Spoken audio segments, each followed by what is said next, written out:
আসসালামু আলাইকুম। রাজনীতির ঝড় যেন থামছেই না।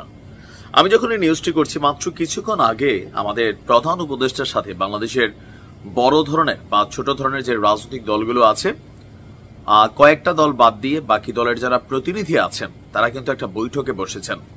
টার্গেট হচ্ছে একটা জাতীয় ঐক্য প্রতিষ্ঠা করা। ডক্টর মোহাম্মদ ইউনূসের রাজনৈতিক সমর্থনটা মুখে মুখে বলবৎ থাকলেও রাজপথে বা মাঠে আসলে এই জিনিসটা সরকারের জন্য এখন আর নাই। ইভেন আস্তে আস্তে পরিস্থিতি এতটা ঘোলাটে আকার ধারণ করছে, বিএনপি মনে করছে ডক্টর ইউনূসের নিজস্ব দল হচ্ছে এনসিপি, কিন্তু এনসিপি বলছে সরকার এবং উপদেষ্টাদের সাথে আমাদের কোনো সম্পর্ক নেই। একদম চিল্লাতে চিল্লাতে সবাই গলা ফাটাই ফেলতেছে, বাট তারপরে বিএনপি বিশ্বাস করে না। ইভেন তারা দুই উপদেষ্টা মাহফুজ আসিফ আর আরেকজন হচ্ছে জাতীয় নিরাপত্তা উপদেষ্টা খলিল সাহেব, তিনজনের পদত্যাগ দাবি করেছেন। কিন্তু এই জায়গাতে সরকার কি সিদ্ধান্ত নেবে?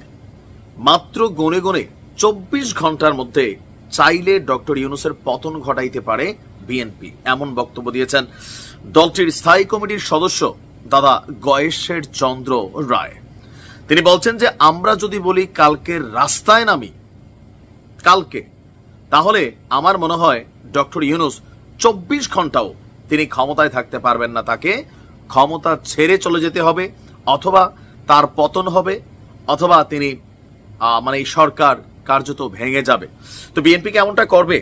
তো তিনি বলছেন যে এই বিবেচনায় আমরা জাস্ট হচ্ছে সময় দিচ্ছি সরকারকে, আমাদের দাবি দাওয়াগুলো সামনের দিকে ফরওয়ার্ড করছি।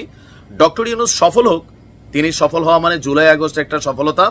তবে নির্বাচন আপনাকে দিতে হবে ডিসেম্বরের মধ্যেই।